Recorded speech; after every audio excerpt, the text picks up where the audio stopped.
இந்த ரீன் ஆலாவை கலந்தா என்ன நடக்குதுன்னு பார்த்துடலாமா? இந்த கிளாஸ்லயும் மார்க்கெட்ல ரொம்ப ஃபேமஸா இருக்கிற மாசாவையும் ஸ்லைஸையும் ஊத்த போறேன்.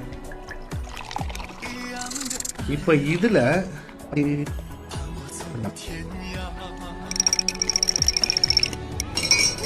எப்படி மாறிடுச்சு பாத்தீங்களா? இது மாசா, இது ஸ்லைஸ். இது ரெண்டும் ஏதோ அரிசி வடிச்ச கஞ்சி தண்ணி மாதிரியே இருக்குல்ல. அதே இது ஒரிஜினல். இதே டைரக்ட் மேங்கோல இருந்து கிடைச்சது. ஆளா போடுவோமே, என்னதான் நடக்குதுன்னு பார்ப்போம். இதுல 2 மூடி ஊத்திருக்கேன், இதுல 6 மூடி ஊத்திருக்கேன். வீட்டில் நாம போட்ட மேங்கோ ஜூஸ்ல 6 மூடி போட்டும் கலர் மாறவே இல்லை. ஆனா மார்க்கெட்ல கிடைக்கிற இந்த 2 மேங்கோ ஜூஸ்லயும் வெறும் 2 மூடி போட்டதுக்கே கலர் எப்படி மாறிடுச்சு பார்த்தீங்களா? இது என்னவா இருக்கும்? இதுக்கு ரீசன் என்ன? உங்களுக்கு தெரிஞ்சா மறக்காம கமெண்ட் பண்ணுங்க.